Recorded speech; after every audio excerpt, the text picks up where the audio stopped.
Assalamualaikum dan selamat sejahtera. Nama saya Alif Danish bin Amirul Leo. Saya di sini akan menerangkan penerangan maksud berpuasa. Maksud berpuasa secara bahasanya boleh diertikan sebagai menahan diri. Manakala dari segi istilah syarak membawa maksud menahan diri daripada makan, minuman dan perkara-perkara yang boleh membatalkan puasa bermula terbit fajar sehingga terbenam matahari berserta niat. Bagi maksud solat pula, dari segi bahasa bermaksud doa atau memohonkan kebajikan dan pujian.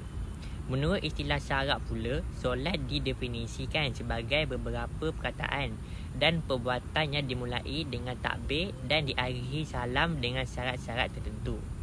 Sebelum melakukan ibadat solat, individu tersebut haruslah terlebih dahulu menyucikan diri dengan mengambil air wuduk untuk menghindari daripada hadas dan najis. Assalamualaikum, nama saya Ahmad Syakini, bernombor metrik 071419. Saya akan menerangkan tentang langkah-langkah untuk tidak meninggalkan solat ketika berpuasa.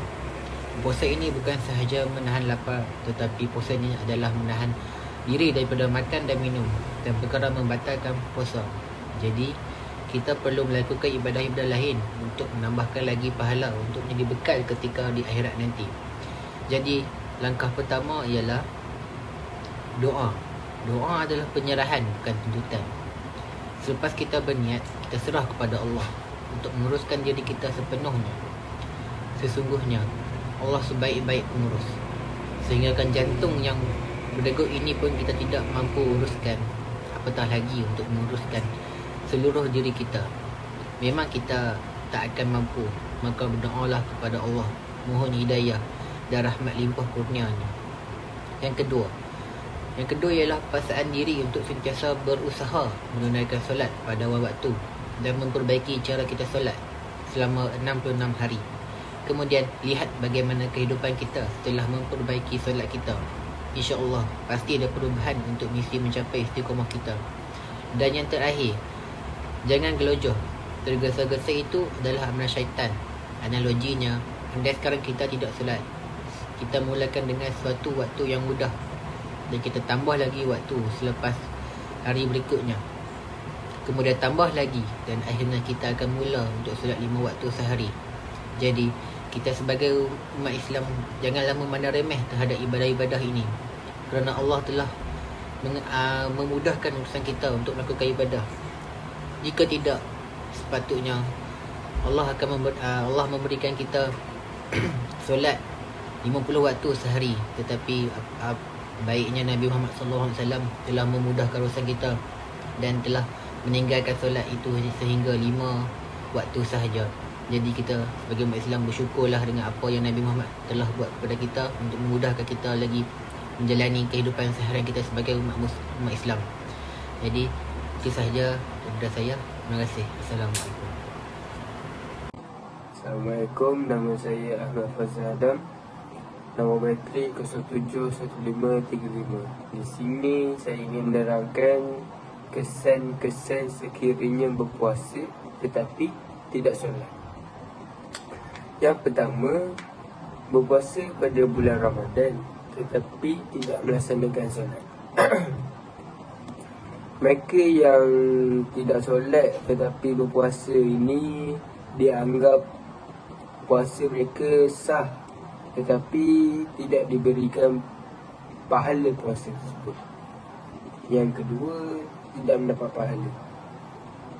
Penat puasa itu dikira sebagai hanya sia-sia kerana tidak mendapat apa-apa pahala akibat kita meninggalkan solat.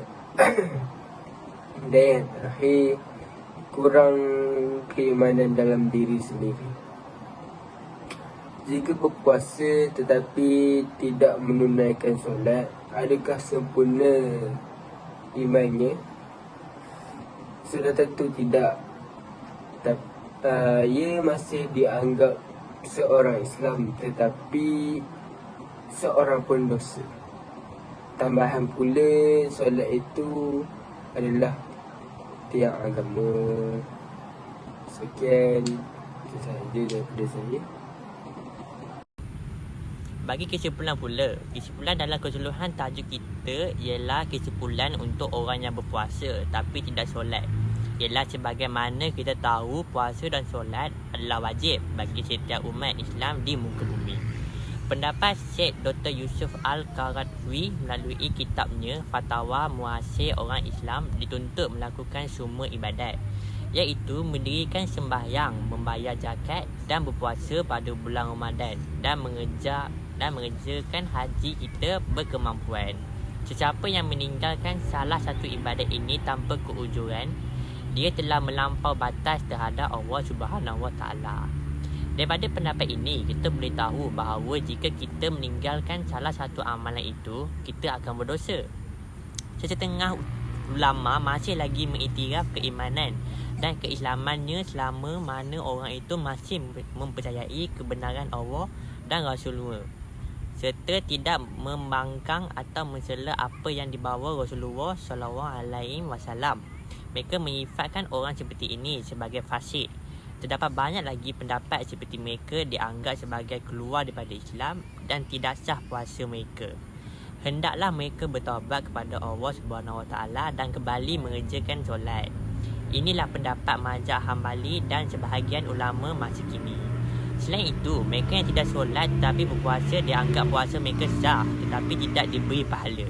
Inilah pendapat kebanyakan ulama Azhar seperti Atiyah Saka, Dr. Ahmad Sabasi, Dr. Muhammad Al-Bakri Ismail dan lain-lain. Hal ini kerana Rasulullah SAW bersabda, mafhumnya apa yang meninggalkan ucapan yang keji dan beramal dengannya, maka tiada keperluan bagi Allah dengan sebab dia meninggalkan makan dan minumnya.